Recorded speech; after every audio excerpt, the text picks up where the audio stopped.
Call to order the July 22nd Code and Nuisance Board meeting. Roll call. Rooney. Here. Gonzalez. Here. Holman. Here. LaPointe. Here. Mukanovich. Here.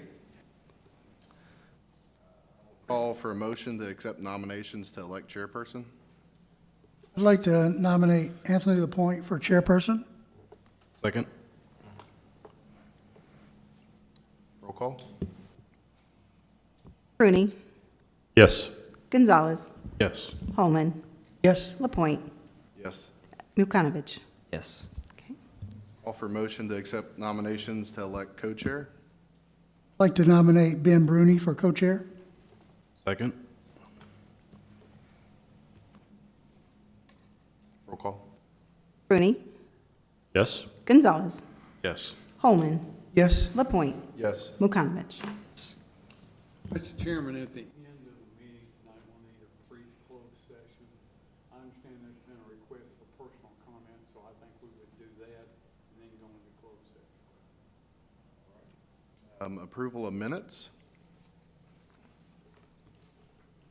I'll make a motion. Second.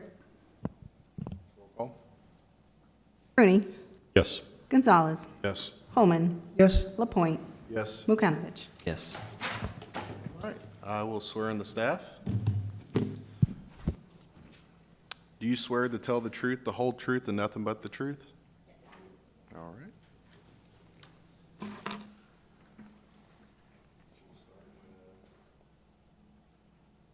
Appeals? Agenda item 2025-40 is an appeal for animal protection for case number 2025-5923, citation number 2025-8923, with a citation fine in the amount of $80.54 for the property located at 3333 Lakeshore Drive. The owners are Scott and Denisa Lewis. The respondent was Scott Lewis, who has informed me earlier this afternoon he would not be appearing, so this would be considered as a no-show.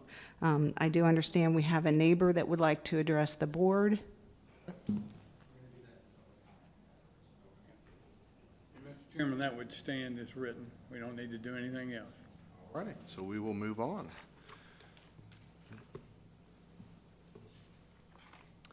Moving on to agenda item 2025-41.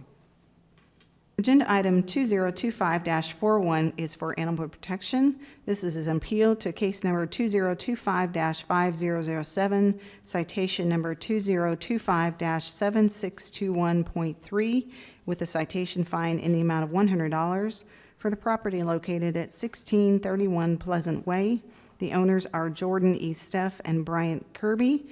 The respondent is Bryant Kirby. Mr. Kirby is in the audience this afternoon, and Officer Jessica Ferris will present the case. Good evening.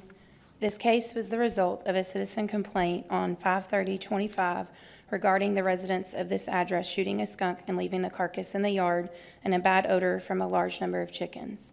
On 5/30/25, the property was inspected and contact was made with both Mr. Kirby and Ms. Steff upon arrival to the location. The residents confirmed chickens were present in the backyard. While waiting to gain access to the backyard to check conditions, a rooster began crowing, which sounded to be coming from their backyard. Both residents stated the chickens were fine, but refused to allow an inspection of the yard or condition of the chickens. It was explained to both parties why it was important for staff to inspect the property and observe the condition of the animals, and consent was again refused. Mr. Lewis again stated the chickens were fine, but city staff was not allowed further access to inspect the backyard. The residents were informed that roosters were not allowed within city limits, and any roosters would need to be removed from the property by the follow-up inspection the following week. That day, a notice of violation was issued and mailed to the PVA listed owner and address with a compliance date of 6/6/25. The violation listed on the notice was roosters on the property. On 6/6/25, Mr. Kirby emailed staff regarding the notice of violation, stating he was not in violation due to his backyard not being included in the mapping software on the city website. In a reply email, Mr. Kirby was asked to confirm his address so staff could investigate the matter. Assuming the email was regarding this property, since no identifying information was included in the email, the follow-up inspection was moved to 6/11 to give the property owner an opportunity to respond. On 6/11/25, the property was inspected and remained in violation. An adjacent neighbor provided access to their backyard to allow for inspection of this property. At least one rooster and numerous chickens over the limit of 5 were observed in the backyard of this property, which were documented by photo and video. Due to an additional violation being observed and to encourage voluntary compliance from the property owner, a second notice of violation was issued and mailed to the PVA listed owner and address on that date with a compliance date of 6/18/25. The additional violation listed on that NOV was poultry number. A maximum of 5 non-crowing poultry are allowed. On 6/18, Mr. Kirby sent an email contesting the second notice of violation and asserting his property was protected by the state right to farm ordinance. He provided sections of state law regarding to the right to farm. In a reply email, Mr. Kirby was informed his property is fully within the city limits. His property is neither zoned for agricultural use, nor does it meet the minimum acreage requirements to be considered covered by right to farm legislation. And he was provided contact information for the division supervisor and city attorney who were copied on the response. He was again asked to voluntarily remove the rooster and limit the chickens to a total of 5 to avoid issuance of a citation or fine on the next inspection. On 6/25, the property was inspected and remained in violation, as observed from a neighboring property with consent. A citation was issued and posted on the property, as well as sent by first class and certified mail to the PVA listed owner and address. The compliance date listed on the citation was 7/5/25, which has since been postponed due to the filed appeal. As of 7/22, this case has been open 54 days and remains in violation. On that. There is Mr. Kirby. Mike, give video of today real quick, if you don't mind, before he were to speak, as part of the evidence here.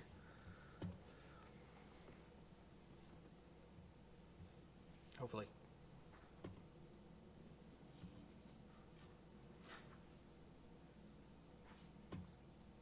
Okay, video's not going to play. We don't have video. We don't have video. The video is not working. Swear to tell the truth, the whole truth, and nothing but the truth? Yeah. All right. And state your name, please. Grant Kirby. All right.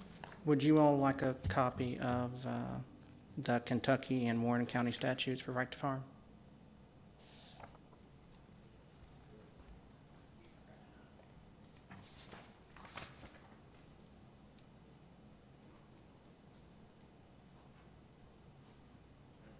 The Warren County.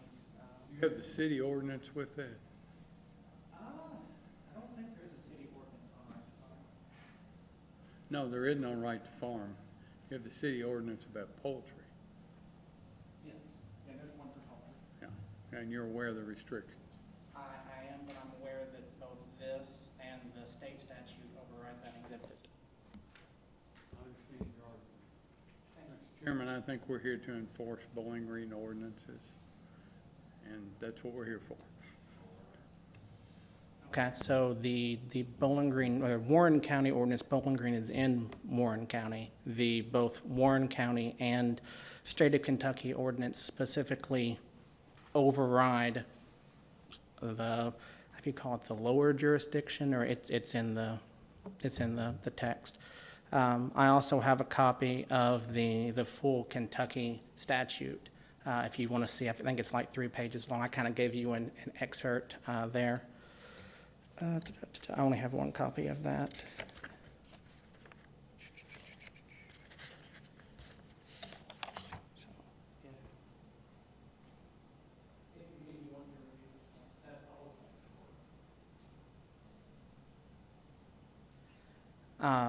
So at no point in either statute does it say anything about the size of the property, everything, or the zoning. Everything is down just to how the property is being used. I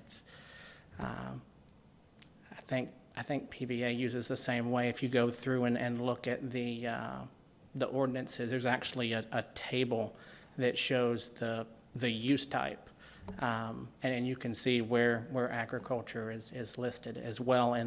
So my house is actually zoned PUD. Of which agriculture is also a valid use in that zoning. How big is the property? How many acres? 0.3? Okay.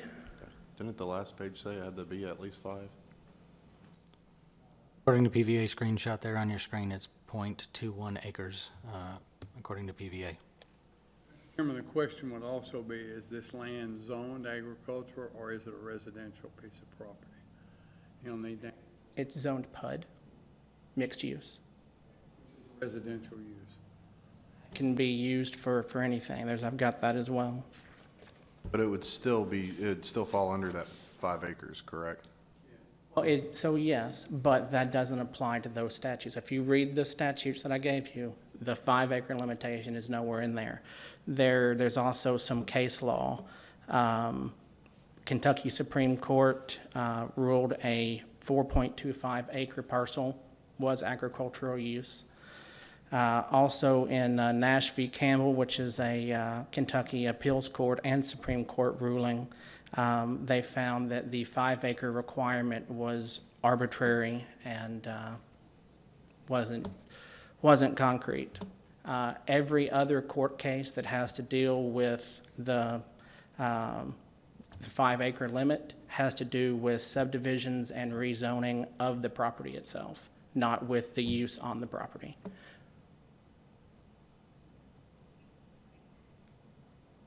Back page.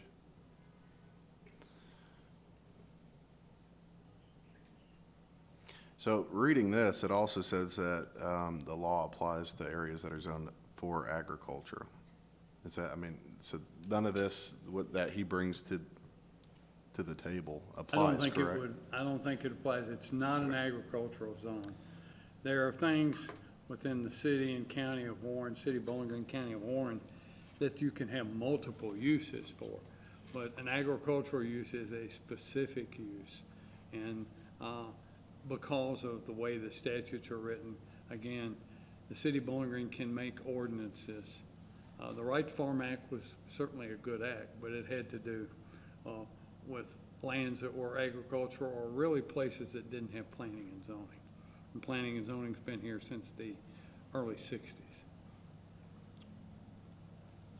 Any, Probably wonder why we would have an ordinance that would not allow crowing animals. That would be certainly a question for the commissioners who instated that law, but I would assume that when you have density of residential where that you have this many houses next to each other, if all of them had roosters, that would be a pretty noisy place to be. So You concede that some of the neighbors might not enjoy listening to roosters? So actually, all my neighbors like the rooster. All your neighbors like the rooster? Everyone that I've talked to that's in earshot, they don't mind. I actually have a recording of the neighbor that gave you all access specifically saying that he enjoys the chickens. If you want to hear it, I can play it. Can you understand whereby a neighbor might not enjoy listening to a rooster? I can see how it's an option, yes. And that might have been played a part in the drafting of an ordinance? Sure. Okay. But the ordinance itself, let me, just, is it the amount, or is it, he can't have any? Or does he have too many, or does? both. He has crowing poultry and over the number of allowed non-crowing poultry. So you have more than 5 yeah. and at least 1 rooster? So it seems to me that just based on Bowling Green City codes, our hands are tied. We have to uphold this. You could take this to a higher court. This really isn't even a court. Like, we're just here to enforce what we have here in the city. So ultimately, I think Brad. I'm sorry to interrupt you, but how can you have a statute or an ordinance that is basically in conflict with Warren County and a state ordinance and It's statute? It's not, because you can live in Warren County and not live in Bowling Green City, at which Yes. point you fall under the county but not the city ordinances. Just like we have federal laws, state laws, and things get smaller and smaller, they get more detailed. So I think that's what we're experiencing here. What I think is we're saying is that each smaller, more localized jurisdiction can place in their own restrictions. For example, an HOA can zone in a smaller capacity and say, if you're going to live within this neighborhood, you agree to this. So if you're going to live within the city limits, we have a more restrictive policy than what exists in the county, than what exists within the state. So What you've presented us is absolutely true. In more rural areas or other cities even, just within Bowling Green City, we have these maximum numbers and we have the zero crowing poultry ordinances. Right, but that particular statute specifically says if you have an ordinance that is more restrictive, that statute overrides it. Or let me say this, what you're making are legal arguments that you think are sound. The reason you've been able to quote a Supreme Court decisions and Kentucky Court Reading of a lot. Appeals decisions is simply the fact that there have been disputes about it. Our position here today is this is a violation of the city ordinance. If you have more than 5 poultry, if you have a crowing poultry, a rooster, for lack of a better term. I guess it could be something else that could crow. I'm just not.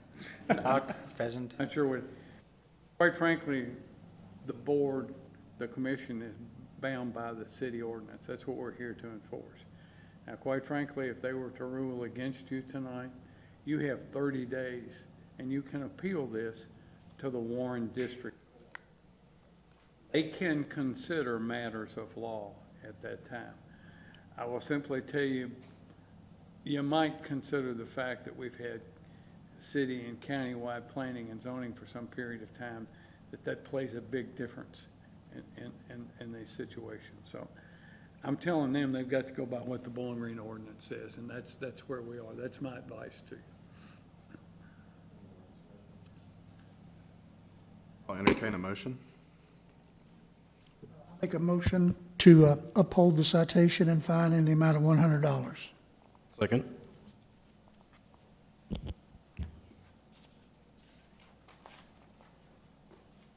Holman and Gonzalez. Roll call. Sorry. Thank you all. yes. Rudy. Yes. Gonzalez. Yes. Holman. Yes. LaPointe. Yes. Mukanovich. Yes.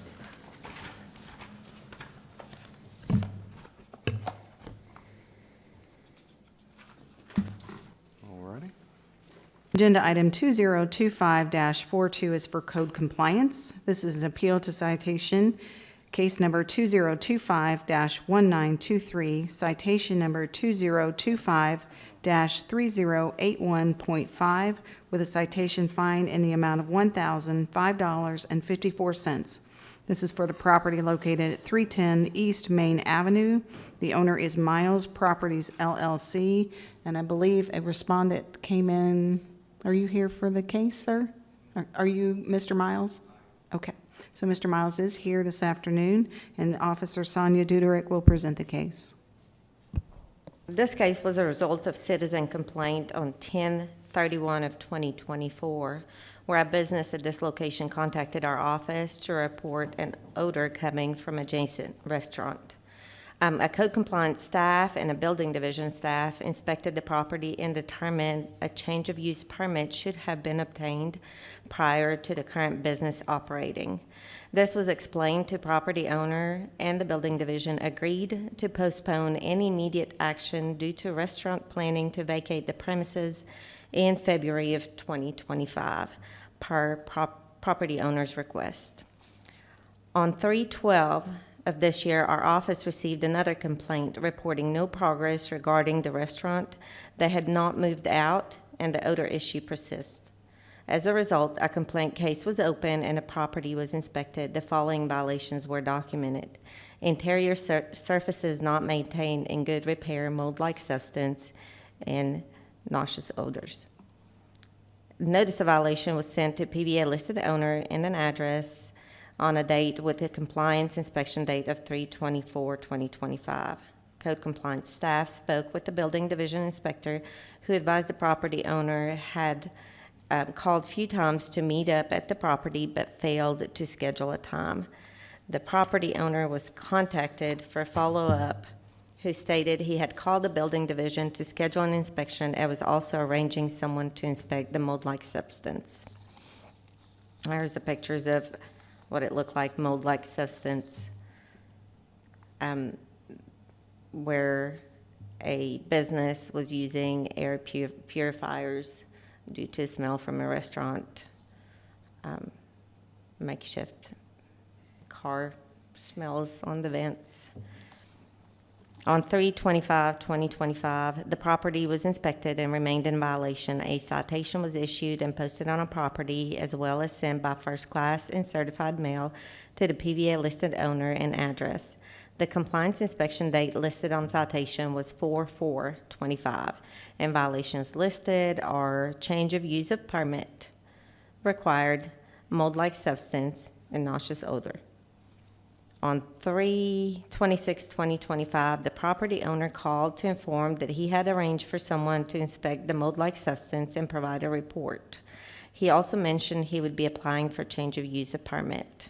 On 4/7/2025, change of use and electrical permits were applied for and were awaiting approvals from various departments before they could be issued. On 4/8, the day after, emails were exchanged between the finance department and the property owner regarding a hold on the permit due to outstanding financial obligation. The property owner told finance he spoke with someone in building division who said a change of use permit wasn't needed anyway. That email was forwarded to code compliance office and then to building division, and the chief building inspector replied the permit was still required. On 5/2/2025, the property was inspected and remained in violation. A text was sent to the property owner advising him to contact the city treasury department to determine the steps required to come into compliance, as there was a hold on issuance of the permit by their office. He responded back stating that both the building division and planning and zoning informed him that a permit was not necessary, and he's confused about why it is now required. It was explained to him that a permit is still needed to avoid further fines, and he must contact Treasury and pay any outstanding taxes, fees, or fines in order for permit to be approved. On 5/9/2025, the property owner sent a text stating he's working with the banker to address the past due taxes in order to obtain the permit. He mentioned that it might be next week before he has any updates. On 5/22/2025, the property remained in violation. No permits or mold reports have been submitted to our office. A text was sent to the property owner, but no response was received. Office staff spoke with the complainant, who stated they have been able to break the lease and will be moving out, but they have been informed a tattoo shop will be moving in. A citation was issued and posted on the property, as well as sent by first class and certified mail to the PVA listed owner and address. The compliance date listed on that citation was 6/6/2025, which since has been postponed due to filed appeal. The charges of the violations of this on the citations are change of use permit required and mold-like substance and nauseous odors.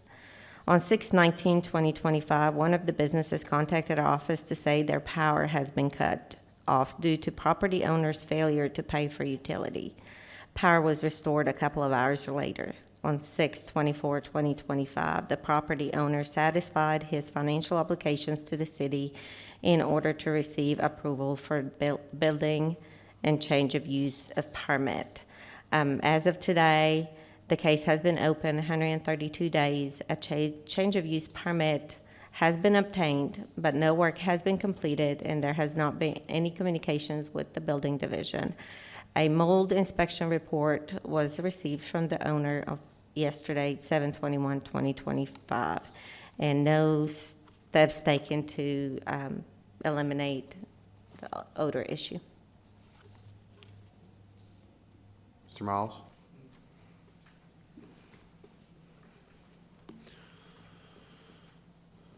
Do you swear to tell the truth, the whole truth, and nothing but the truth? Yeah. All right, state your name, please. Clay Miles. All right. Go ahead. Do you have anything you want to tell us, or? I mean, we're taking care of it, but saw tenant situation, so, we're just now able to get into that space to take care of any odors. How did the report come back? I mean, it's what? The mold report's fine. Yeah. So what steps are you gonna take then? I mean, The thing is like the G-Dogs, side, he received all permitting from the city when he opened up. And whenever he opened up, we bought this building after that happened. And so how did he receive all that permitting to be open from the city? And then now that falls on us for a change of use, which we applied for, but now there's not a salon beside there, so there's really no violation in place. Like tattoo shop can be beside a restaurant legally. So, I mean, at this point, it kind of seems null and void that we're here, but, you know, I'm good friends with the building division guy, Scott Hunt, and he told me what I needed to do, so we're gonna take care of it. The original change of use is needed because the business itself was only allowed to run as mercantile. If any other businesses were to come in, a change of use of permit is needed in order to satisfy use at that building.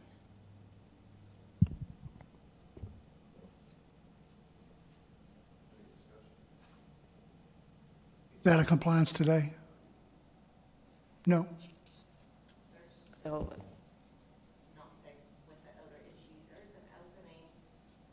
between those two businesses, they're kind of connected together in the back, and there's a wall in between with an opening at the top where they put some kind of cloth or mesh or something, but it's still.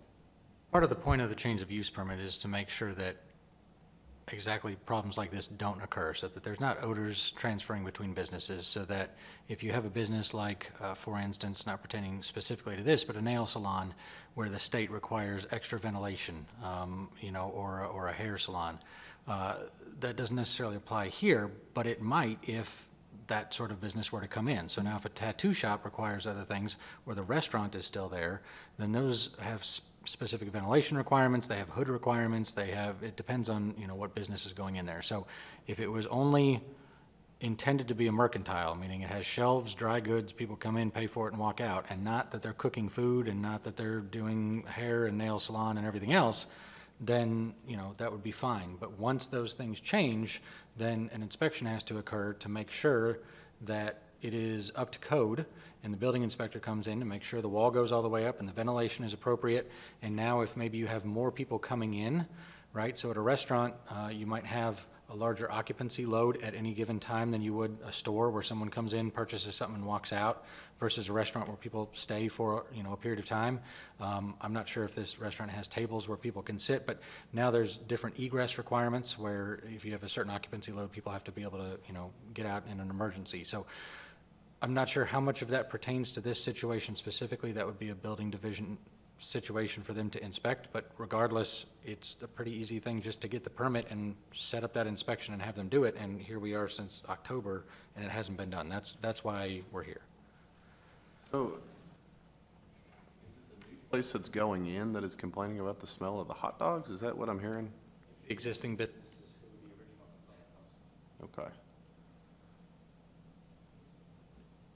That was just the crux of the original complaint. Once we identify that complaint, then everything needs to be brought up to code, and it has not been. So how did they go into business before? I mean, I get mean, what like, he's saying. I mean, they never sold anything other than hot dogs, right? I mean, Right. they've always cooked. So we took They over just management got bias or what? I mean, in December of 2022, and they had ribbon cuttings and permitting and everything in place in August of 2022. That's why I'm kind of like, what's going on here? I'm not sure bias plays into I'm it. just It's- saying, we like, received a complaint, we went out and investigated the complaint, and there's a violation. So I can't speak for what happened prior to that. There's no way for me to respond to that question. I spoke with Scott, and it's a simple thing like we've done in the back part of the building. We just need to foam the top where the ceiling's at. The prior owner didn't want to. It's a historical building. Those roofs are like 150 years old. He didn't want to touch them. So we don't care to do so, and that should eliminate all odors. It's a simple fix. But it's been 132 days since it been- was brought to your attention? I spoke to Sonia about it. I had reached out to Jared multiple times to meet down there with him, and I never could get in touch with him. You know, the tenants that were in there beside the hot dog restaurant, they were very hostile. You know, they did not want us to enter the premises, but then they were very easy to make phone calls. But then now they have vacated, and we can take care of the problem. I didn't think I was ever going to be here again after I sold my apartment, so, but. Also, Board, this citation was issued on May 22nd, correct? I believe that it was appealed and the appellee was not able to be here at the June hearing. So here we are now at the end of July, and this is a citation from May. So not only do we contend that the property was in violation in May when the citation was issued, which is what is at, you know, the appeal currently, but that still here we are at the end of July and those corrections have still not been made.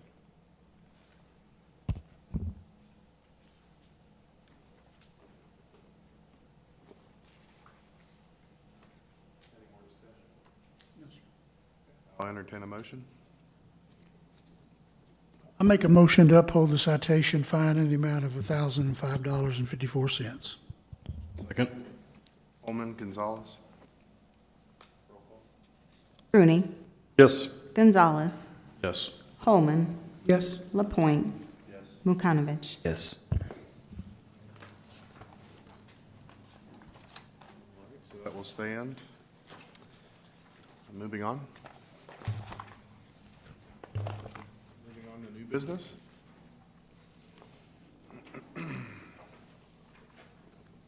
Under new business, we have agenda item 2025-43 for code compliance. This is a request for authorization for a per-day fine citation for case number 2024-9792 for the property located at 2521 Small House Road. The owner is Angela Bryan, and Officer Heather Lashley will present the case. Good evening. This case was the result of a citizen complaint on November 14th, 2024. A notice of violation was sent to the PVA listed owner and address on November 18th, 2024, with a compliance inspection date of November 25th, 2024. Citations were issued on January 29th, 2025, February 28th, 2025, and March 12th, 2025. The following violations were listed on the citation issued on March 12th. Unlicensed inoperable motor vehicle, duty of maintenance of private property, protective treatment, junk, scrap metal, accumulation of construction, demolition, landscape debris, exterior use or storage of indoor furniture, scattered garbage, and accumulation of rubbish or garbage. This case was brought before the board at the April 2025 hearing to request authorization to issue a per-day fine citation. That request was approved unanimously. You'll see there the first per-day fine citation that I posted. On May 6, 2025, the property was inspected and remained in violation. These pictures that you're seeing now are photos I took the day I posted the citation. A $100 per day fine citation was issued and posted on the property and sent by first class and certified mail to the PVA listed owner and address. The 60-day period has now elapsed and the property remains in violation. Staff requests authorization to issue a second per day fine citation. The case has been open for 251 days. Just a side note, the board has also authorized issuance of a per-day fine citation at this location by planning and zoning staff, which is also currently running. And you'll see here some photos that I took today. Some of the things have been remedied. She had gotten rid of the chair. They had picked up a little bit of the trash, a little bit of the construction material, but a lot of it still remained. This is the outbuilding. You can see that the paint is still deteriorating. The building itself, that's the bottom of it. It's in dire straits, as you see. And just some things that were kind of out on the property still, a water heater, some buckets. There was some trash scattered about that you see there, some wood and some cement blocks. So they still have a ways to go. It's not totally in compliance, as you see. There's more scattered trash and such, so that's what it looks like as of this morning when I was there.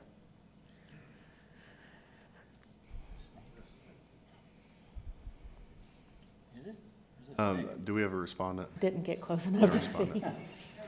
For per day fines. Any discussion? I make a motion to authorize the issuance of a per day fine and citation in an amount of $100 to run for a period of 60 days or until in compliance. Second. Holman LaPointe, roll call? Rooney. Yes. Gonzalez. Yes. Holman. Yes. LaPointe. Yes. Lukanovich. Yes. All right, moving on. Agenda item 2025-44 is for code compliance. This is a request for authorization for a per-day fine citation for case number 2024-0449 for the property located at 0 Small House Road. Owner is Angela Bryan, and Officer Heather Lashley will present the case. And this one is right next door to the one that I just spoke about. This case was the result of a proactive inspection on January 25th, 2024. A notice of violation was sent to the PVA-listed owner and address on that date with a compliance inspection date of February 5th, 2024. Citations were issued on January 29th, 2025, February 28th, 2025, and March 12th, 2025. The following violations were listed on the citation issued on March 12th: glazing, protective treatment, duty of maintenance of private property, junk scrap metal, accumulation of construction, demolition, or landscaping debris, scattered garbage, accumulation of rubbish or garbage, and tires. At the April 2025 Code Enforcement and Nuisance Board hearing, a request for authorization to issue a per-day fine citation was approved unanimously. And there's the per-day fine citation that I posted on that property that day. On May 6, 2025, the property was inspected and remained in violation. Some of the photos I took the day I posted the citation, or the per-day fine citation, back in May. A per-day fine citation was issued and posted on the property and sent by first-class and certified mail to the PVA-listed owner and address. The 60-day period is now elapsed, and the property remains in violation. Staff request authorization to issue a second per-day fine citation. This case has been open for 544 days. And just another side note, the board has also authorized issuance of a per-day fine citation at this location by planning and zoning staff, which is currently running. And I was by there this morning to show you all pictures of what it still currently looks like. They have cleaned up a little trash. There was a big tree down on the side of this outbuilding. For the most part, they have it up. There was still little wood back there, but she promised me for months that she had glass on order to replace all these broken windows that you see. That didn't happen, of course. The building's pretty much fallen apart. Construction material, junk, still trash scattered around. So not a whole lot going on there either. Still in the same condition for the most part. That outbuilding's fallen apart, as you see. So.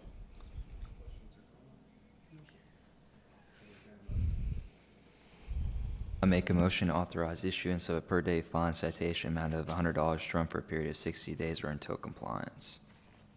Second. Gonzalez, Ms. Konovic, roll call? Rooney. Yes. Gonzalez. Yes. Holman. Yes. LaPointe. Yes. Lukanovich. Yes. Okay.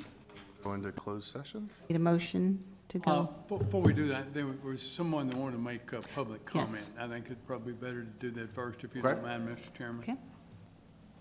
Sir, would you like to come up?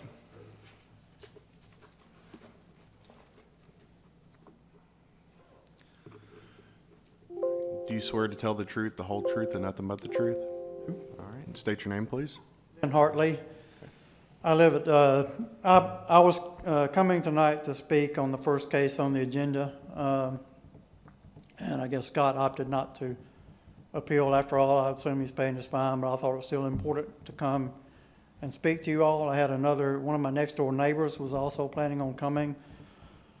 They opted not to when they found out Scott wasn't going to be here. So I actually have another neighbor who was unable to be here tonight. So between the three of us, basically, we'd like to see this dog disappear.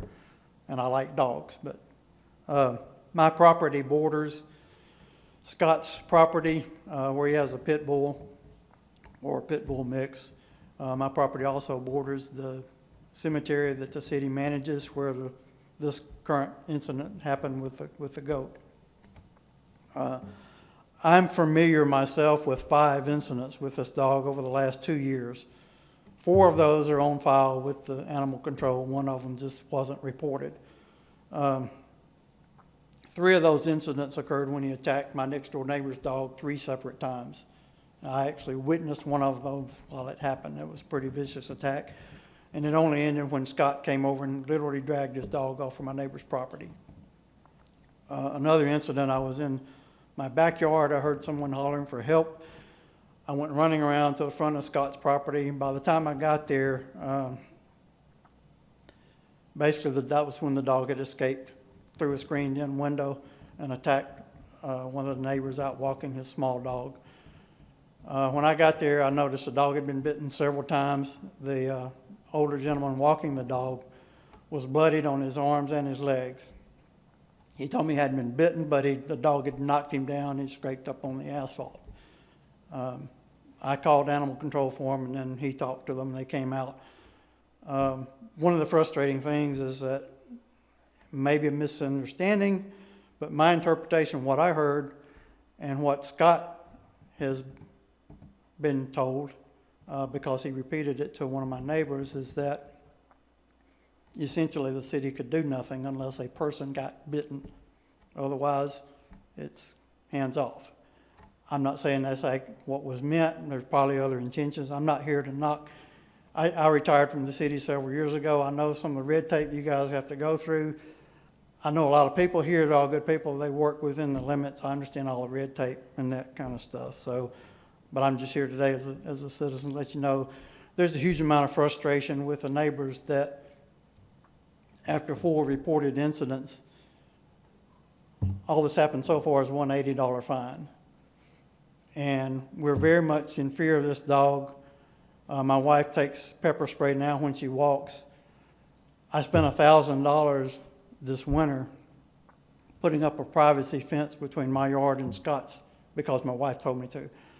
That ain't gonna keep him out of my yard. I've got a fenced-in yard, but a lot of it's just chain link. If he wants to get out, he can. And I understand Brad has been very nice to communicate with me and let me know some different things. I understand some of the things you guys have to deal with, but he mentioned that a lot of times neighbors actually intentionally let their dogs go. I have no reason to believe, I know Scott doesn't do that. That's actually more of a concern to me. He's escaped from a fenced-in yard. He's escaped from a tethered to a stake. Already mentioned he escaped from inside the house. And I was told he escaped at one time from on a leash. He's a very powerful dog. If he wants to get away, he will. He's not going out to play with other dogs. He's going to attack. So I'm just here to say, you know, an $80 fine after 4 incidents, all within the last 2 years. From the neighbor's perspective, it's woefully inadequate. We would like to see this dog gone because this is going to continue to happen. If I were a betting person, I would bet you whatever you want to bet. It will happen again. There's actually 2 other incidents I'm aware of when the dog got out. I don't have any evidence or proof that he attacked anybody, but I just know. So that's 7 times in the last 2 years at a minimum. So, and I know that last December you all added some additional bite, if you will, to the policy. But I want to go back. I've got the ordinance that was passed in April of 2022. So before any of these incidents happened, and I'll try to be real brief, vicious or dangerous animal, any animal that attacks, bites, or physically injures human beings, which he's done that. He knocked the guy down, scraped him up. Domestic animals, So by the city's own definition, this is a vicious and dangerous animal.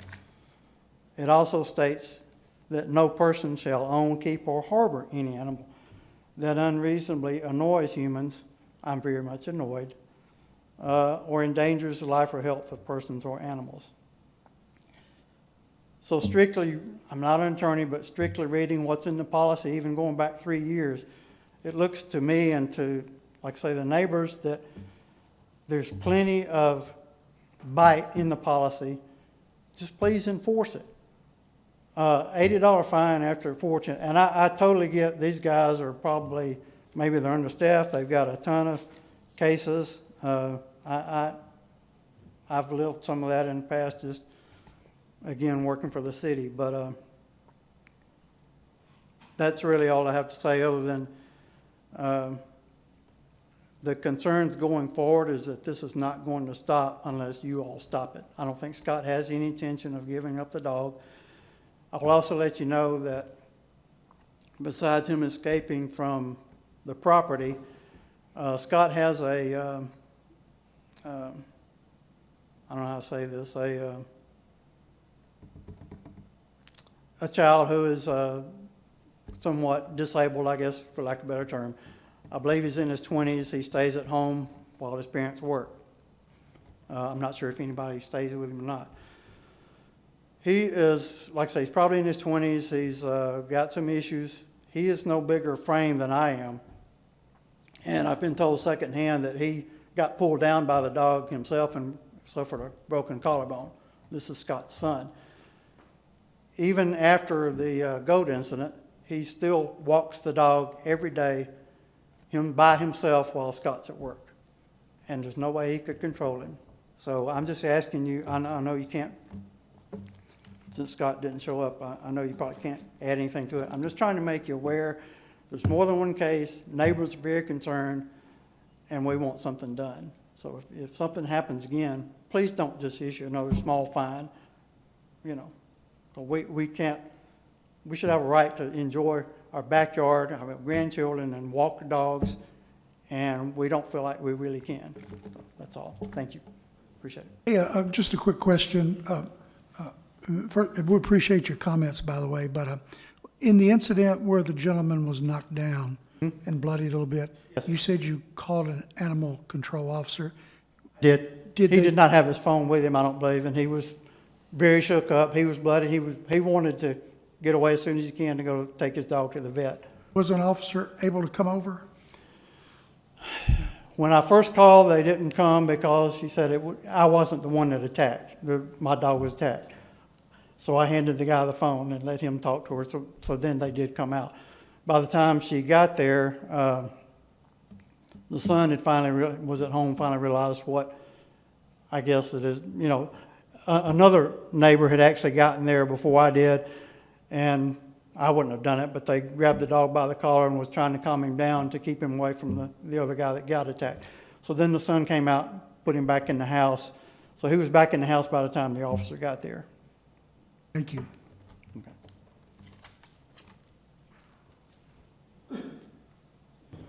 Session to discuss pending litigation, sir. Make a motion to go into closed session. Second? LaPointe, Holman, roll call. Rooney. Yes. Gonzalez. Yes. Holman. Yes? LaPointe. Yes.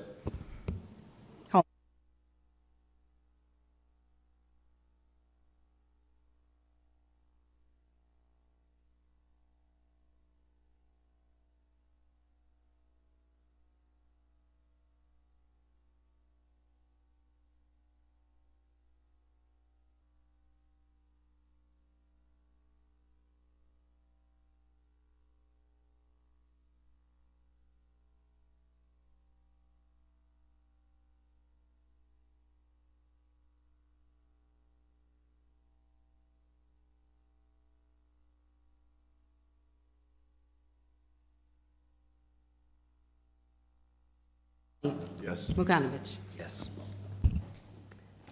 And then if you will sign your last page of the minutes for me in your binder, that would be great.